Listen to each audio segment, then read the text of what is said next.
Compton PD first began to notice rock cocaine in 1983, and things really very quickly began to spin out of control.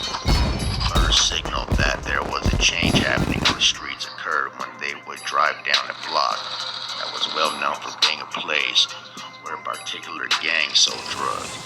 They were used to gang members scattering and throwing the product to the ground when the cops appeared so they wouldn't be caught with it. Up to this point, it usually was bottles of PCP they tossed away. Now they were small white hard rocks on the ground.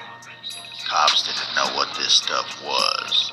Then almost overnight, it seemed, those small white hard rocks everywhere. All the gangs seemed to have this stuff. The number of sellers in the community increased tenfold. Each gang in Compton had established a place where they had dealt their drugs. These spots were identified by graffiti in the area that marked their turf and by them crossing out pre-existing graffiti and writing 187 over it. It was well known that 187 was the California penal code for murder. It meant death to their enemies and rival gangs who dared to trespass. People from all surrounding cities knew where these dope spots were located and had been venturing into Compton for years to buy PCP, heroin, and weed. Traffic coming into these areas soared once rock cocaine was on the scene. In each gang, there was a hierarchy in terms of who did what in the drug game. Most of the black gangs had formed in the early 70s and had cliques within them based upon age. The most elite level was the older members who had been around since the founding days or not long after. They were referred to as OGs, original gangsters, and veteranos in the Latino gang. They commanded the highest level of respect. Usually based on the past deeds they had proven to themselves on the streets as being hardcore and in the prison system. The more violent the crime, the greater the respect. If someone was a gangster, one of the bodies that attributed to him, that person was top shelf, respected by members and rival gangs alike. Murder was the pinnacle when it came to gang banging. The next level was the gangsters. They were typically 16 to 23 years old and had also made names for themselves on the streets, usually through assorted crimes and murder. The lowest level was the baby gangsters, BGs, tiny gangsters, TG. These were the youngest members in the gangs, ranging from around 12 to 17 years old. The OGs and veteranos handled the manufacturing and distribution of the drugs. They were often referred to as high rollers and ballers. They were the big dog, and it wasn't unusual for them to cross color lines and consort with rival gangs in order to make more money. Gang colors and rivalries mattered, but money green trumped all. Gangsters were involved in selling and distribution. The BGs and TGs, however, were the front line of the operation. They were the ones in the trenches, selling the drugs on the street and acting as lookouts.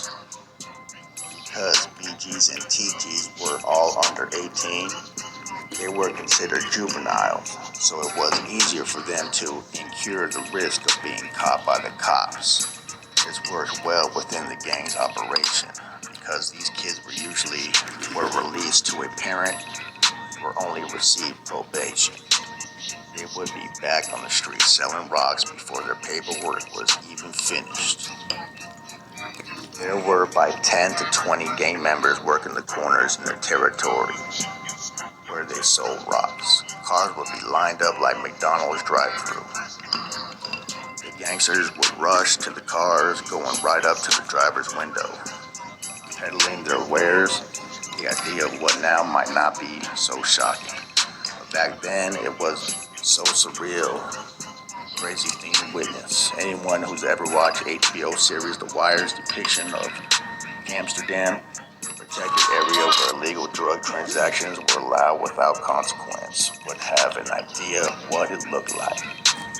Except here it wasn't protected. Here it was illegal as hell.